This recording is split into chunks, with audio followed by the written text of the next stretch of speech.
नमस्कारम सद्गुरु। अर्थ को जाने बिना क्या मंत्रों का जाप करना ठीक है?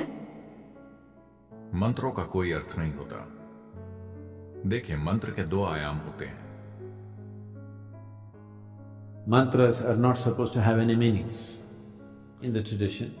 मंत्रों से कोई अर्थ रखने की उम्मीद नहीं की जाती। इस परंपरा में विभिन्न प्रकार के मंत्र हैं। दुर्भाग्य से जो मंत्र सामान्य रूप से जाने जाते हैं उनके अर्थ दिए गए हैं ताकि लोग इनसे जुड़ सकें, क्योंकि बहुत से ऐसे मूर्ख लोग हैं जो ऐसी किसी भी चीज के साथ शामिल नहीं हो सकते जो अर्थहीन हो। इसीलिए वो सूर्योदय, सूर्यास्त, चंद्रमा, पूर्णिमा, हर चीज से वो चूक जाते हैं, क्योंकि उनका कोई मतलब नहीं है। पूर्णिमा का क्या मतलब है? कोई मतलब नहीं है। अगर आप प्यार में हैं सिर्फ तभी इसका काफी मतलब होता है, वरना ये है क्या? कुछ नहीं। इसके कोई मायने नहीं है। इसका मतलब है कि ये उपयोगी नहीं है। तो इस धरती पर सारे बेवकूफ केवल काम की चीजें ही करेंगे। हाँ, क्योंकि उनके पास जीवन को और जीवन के कई पहलुओं को पहचानने की कोई बुद्धिमत्ता नहीं है। ऐसा इसीलिए नहीं है क्योंकि आपने इनके साथ एक बेवकूफी के मायने जोड़ दिए हैं। ये वैसे भी मौजूद है, आपसे परे इसका अस्तित्व है। ये आपसे पहले मौजूद था, ये आपके बाद भी मौजूद रहेगा। ऐसा इसीलिए नहीं है क्योंकि आप इसे एक मायने दे देते हैं तो ये उपयोगी हो गया है या उपयोगी नहीं हुआ। तो दुनिया में बेवकूफ लोग केवल अर्थपूर्ण चीजें करेंगे।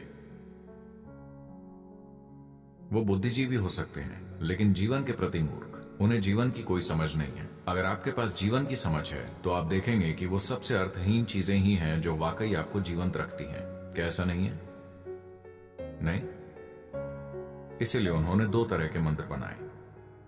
मंत्रों का एक बड़ा समूह जिसका कोई अर्थ नहीं है, सिर्फ शुद्ध ध्वनि।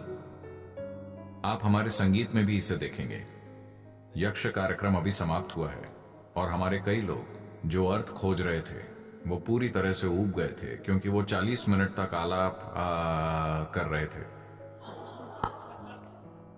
कुछ तो कहिए, कम से कम शिव, शंभो, कुछ तो बोलिए।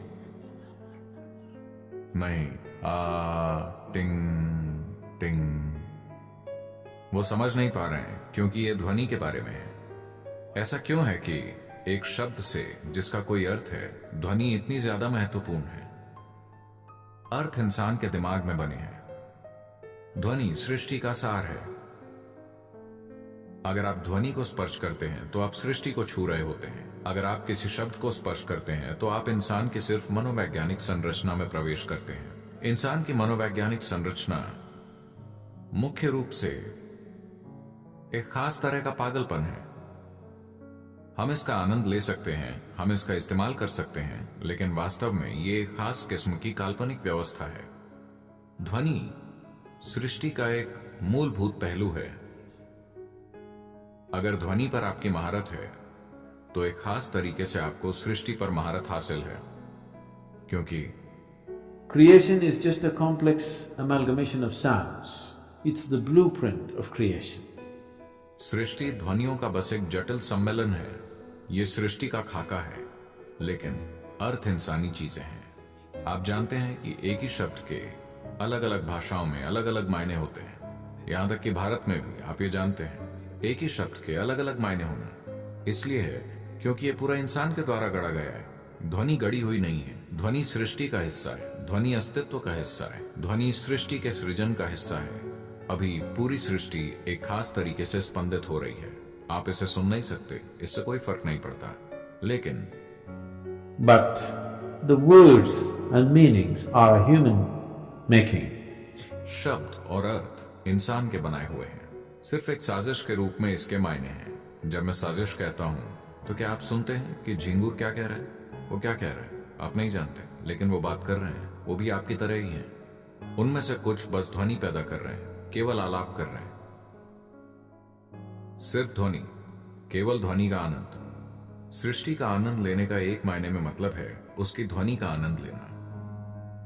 अगर आपके पास सुनने के लिए उत्सुकता नहीं है, अगर आपके पास ध्यान देने की उत्सुकता नहीं है, तो आप असल में सृष्टि के किसी भी पहलू का आनंद नहीं ले सकते। आप सिर्फ अपने सिर में चल रहे मनोवैज्ञानिक ढांचों का आनंद लेंगे। तो यही कारण है कि ज्यादातर इंसान बोलना चाहते हैं, ज्यादातर समय वो बातें करना चाहते हैं। इसीलिए नहीं कि उन्हें कुछ कहना है, इसीलिए क्योंकि उन्हें अर्थ निकालने हैं। बस मौन या ध्वनि दोनों ही बहुत अभिभूत करने वाले होते हैं। इसीलिए जब हम आध्यात्मिक प्रक्रिया कहते हैं तो पहली चीज है मौन।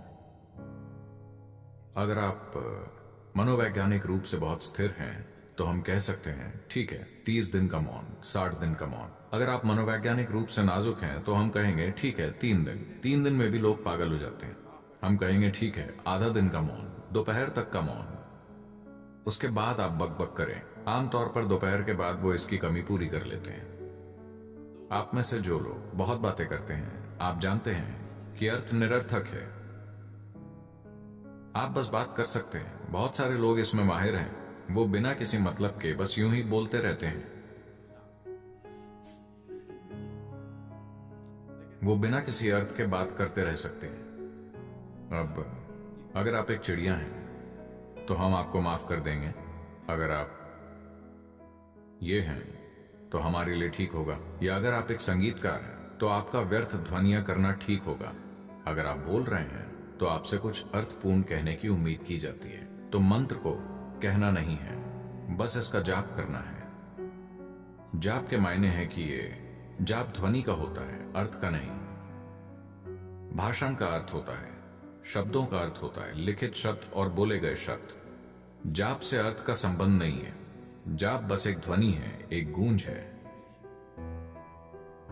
तो अगर आप अर्थ नहीं जानते तो मेरी राय से ये जाप करने का सबसे अच्छा तरीका है बस पूरी तरह से ध्वनि के साथ शामिल होकर इसका उच्चारण करना है। लेकिन सबसे पहले आप जो बोल रहे हैं, क्या ये एक मंत्र है या एक भजन है या ये एक संकीर्तन है, आपको इस पर गौर करना चाहिए। अगर ये एक मंत्र है, मंत्र का अर्थ है शुद्ध ध्वनि। इसका कोई अर्थ होना जरूरी नहीं है। आप इसे जो चाहे अर्थ दे सकते हैं, जिस भी अर्थ से आप शुरुआत करना चाहें, क्योंकि अर्थ के बिना आप इसमें शामिल नहीं हो सकते। लेकिन एक बार जब आप जान जाते हैं कि कैसे शामिल होना है तो आपको इसे कोई अर्थ नहीं देना चाहिए। ओम नमः शिवाय का मतलब ये नहीं है कि आप किसी पहाड़ के ऊपर किसी चीज के साथ बैठे एक आदमी की कल्पना कर रहे हैं और उसके आसपास कुछ हो रहा है।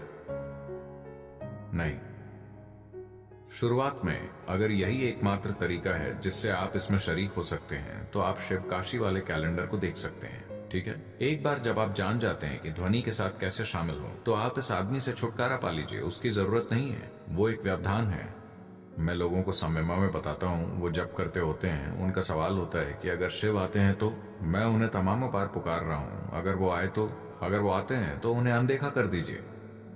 क्योंकि मंत्र के बारे में ये चीज नहीं है। मंत्र ये है कि आप खुद को ध्वनि में शामिल करते हैं, क्योंकि आप स्वयं, आपका भौतिक रूप ध्वनि का एक खास पैटर्न है। अभी आप खुद को ध्वनि के एक अलग पैटर्न में बनाने की कोशिश कर रहे हैं ताकि ये ध्वनि एक अधिक विशाल ध्वनि तक पहुंचने का जरिया बन जाए, जिसे आप ब्रह्मांड कहते हैं। ध्वनियों की एक अधिक विशाल व्यवस्था की प्रकृति ब्रह्मांडीय है।